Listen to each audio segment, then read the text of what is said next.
so let's talk about our concerns. What are we most concerned with about this movie? I'm starting this one. Yeah, go right ahead. Mr. Zack Snyder.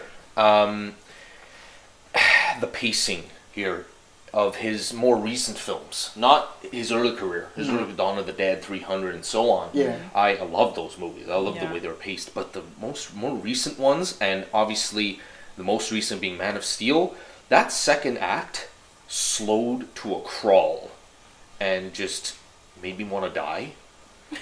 But the first and third act were insanely packed with action, and it almost overcompensated for that middle act. I feel like you needed that second act. I liked that second act. That's why I liked that movie, because just like what you said, it was packed with action. Beginning, the first act, the third act. But Siobhan, but the second, it's a preference that I just, a la James Cameron. But that's balance. I need balance. But that was balance. But it's not balance. No, that's the graph goes like this. Sorry, no, invert. This. But this again. We needed that for some story. I was able to connect. That's why I got some background during that. Yeah. No. I'm not saying we don't have that. But it's the way it was edited. They could have got a little more time displacement, a little more something in there to balance it out. I couldn't take that. Anyway, this is not a review of Man of Steel. Yeah. So let's get back to it. With the just pacing. Very concerned with the pacing, because, and a lot of other films and directors have come into this, what I like to call the curse of the second act, where it literally slows to a dead crawl, and I lose interest. So I'm very concerned about that. Other than that, I'm okay. I'm okay. I just want Zack Snyder to do it right. You know what I mean? I don't want a second act where I feel like sleeping. Okay. You know, so that's my concerns. Go ahead. Scenario, your concerns? He needs a minute. Yeah, because the thing is, like, I understand what you mean when you're like, oh, like a second act that's like will make you want to sleep or whatever. But I felt like the second act in Man of Steel wasn't bad. So like, I'm okay if they give me that same kind of feel for this movie. I want to see that story. I want to see that background. I want to be connected. If this is a universe that I am going to be locked into for a very long time, I need some kind of emotional connection. What did you prefer better, like for pacing wise? The Dark Knight or Man of Steel? The Dark Knight. That's all I'm asking for. Okay, fine. That's all I'm asking for. I'm not asking for T2 all the time. Yeah. Okay, fine. I got you. Like The Dark Knight, you know what I mean? Yeah. Like, just, it always feels like you're always interested, no matter what. And you're getting the story, you're getting the emotional content, you're getting the action. You know what I mean? Fine. That's what I agree. And you know, and that movie was over 2 hours. That was 2:18. And that's my favorite comic book movie. That's my favorite comic book movie of all time. But another thing one thing I'm very concerned about is that they're gonna take the focus off of Batman vs Superman. This is a Batman vs Superman movie. I want to see Batman vs Superman. I don't want the first 30 minutes, 45 minutes to just be them whatever, and then they shake hands and like, oh yeah, let's go get Doomsday. And Wonder Woman comes and they're all family and they're all friends.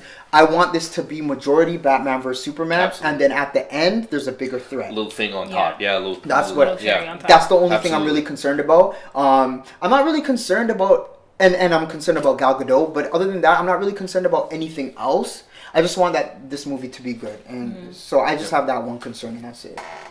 My major concern is Ben Affleck playing Batman. You're not sold, eh? The whole What about the trailer though? Like, what about when he's like the rage? It's good. It's good. You know what? I think once I watch the actual movie and I'm able to connect with him on that emotional level that we're talking about, I'll be okay. Like after the first 20 minutes, I'll be. Did you watch Gone Girl? Have you seen? Oh yeah. So he was okay in that, wasn't it? No, it was good. It was really good. Okay, it was really good. But yeah, I'm really concerned about that. Yo, Ben, please better step it up, because you're gonna make me look like a real jackass.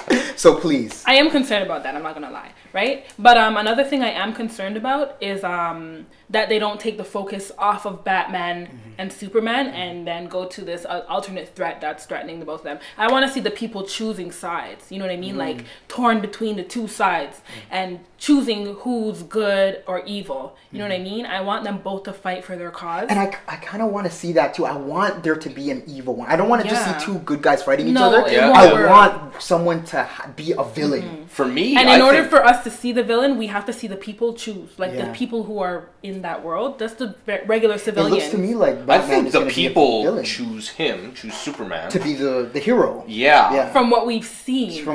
But in the trailer honestly, so what I think is that Superman's the villain.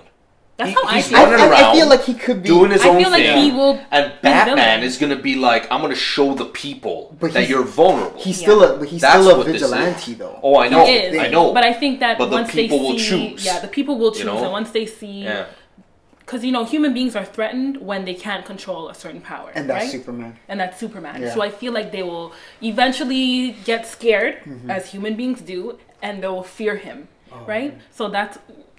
They have such an opportunity with this movie. It's huge. To make it so good. Yeah. To make it like just not just action, just on an up. Emotional level. That's the danger here. I know. You see? It's an amazing opportunity, but it's also dangerous. Yeah. Okay, so and our closing thoughts about this movie? I'm excited for this movie. Just solely based off of the first teaser that I saw, it's in my top 3 most anticipated movies of this year. If I were to add in the other trailer, it comes off the list. It comes off my top 3. But I'm just going to go based off of that one. I'm super excited for this movie. I cannot wait to see it. I hope that they do well. I'm rooting for... honestly, in terms of actors, I'm rooting for my boy Henry. I love him in this role. I think he's a great Superman. But in terms of characters, I think I'm kind of rooting... I want to say I'm rooting for Batman because I really like Batman. But I really like how Henry plays Superman. You know what I mean? Yeah. And I want him to be... Like, he seems like he's very vulnerable. Like, there's a part in the trailer where his mom is just like... You don't owe them anything. You know what I mean? Be whatever you need them to be, but at the end of the day, you don't owe them anything. And I like that type of... He has this type of... Because he's so powerful, and people don't know what to expect from him, or they're expecting a lot from him, I feel like he's bringing that emotion out, and I'm kind of rooting for this character.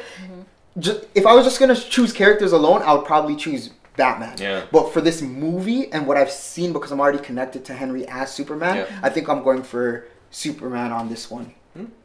Coming in here before we started discussing this, I was going for Batman. But after talking about it and whatever, I'm like, yo, my boy Henry. Traitor. Yeah, I'm going for my boy Henry as Superman, even though I like the Batman character better. I'm going for Batman. Even though it's Ben Affleck. Although it's Ben Affleck, I'm going for Batman because I feel like Batman's been through more of a struggle than Superman. Superman's kind of made. Although he was a foreigner, came in, yada yada yada. Batman always got the shit end of the stick, right? And he just wants to be a good guy. He wants to see his city do good. Join the police force. Whatever. But that's not his style. He likes to do it in the dark, you know? So dress up like a bat then. Anyway. I'm rooting for Batman all the way.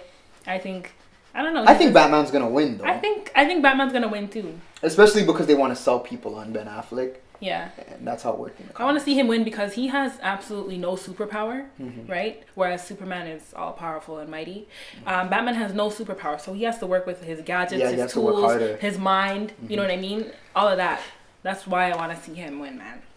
Be a cop?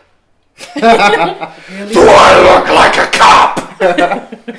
Anyway, no, I think I'm going for Batman. Of course honestly. you are.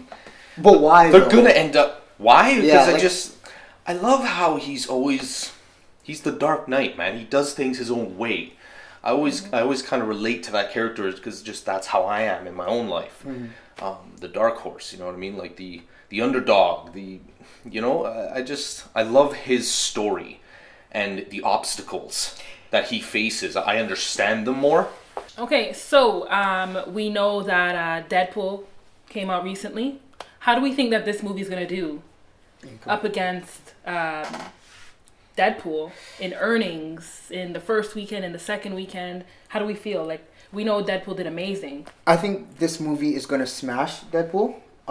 Just because. Just the rating alone. Just the rating. PG-13, asses in the seats. And people are already so hyped off with Deadpool that they're itching for another superhero movie, and that's going to be that the next big one that's coming. Yeah. And everyone's very curious, right? I think old people are going to go watch this movie because they all know that nobody knows Deadpool. Yeah. And I even saw an old couple going to the movie. Is the Deadpool sold out? Like, it was the cutest thing. But with this one, like, big people, they've been wanting to see this for years. Yeah. So I think that this is going to make big money. I'm going at $235 million opening weekend. Okay. Okay. Zander? Well, you want a figure? Yeah. You know I suck at this. 260 million. I think I'm going to say 216 million opening weekend. 216 million. By the way, we were super wrong with Deadpool. I know. I was the closest, by the way. 80 million, but it actually made 135 million, which is ridiculous. Yep. So, and even second weekend, it made 55 million. Really Wasn't it the highest highest grossing R-rated film? Yeah. So that's actually crazy. So it's amazing. Yeah. All right, I guess that will do it for us for this episode of Cinema Circle. Okay, if you want to follow us on Instagram, it will be cinema_circle. And if you wanted to email us with any questions, you can email us at cinemacircle1@gmail.com. And we also have a Twitter @TheCinemaCircle. Okay, thank you everybody for watching, and stay tuned for more from Cinema Circle. Cheers.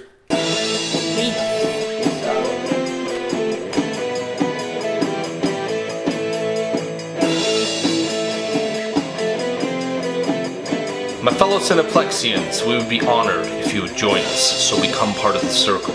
Remember to like, share, and subscribe to our channel.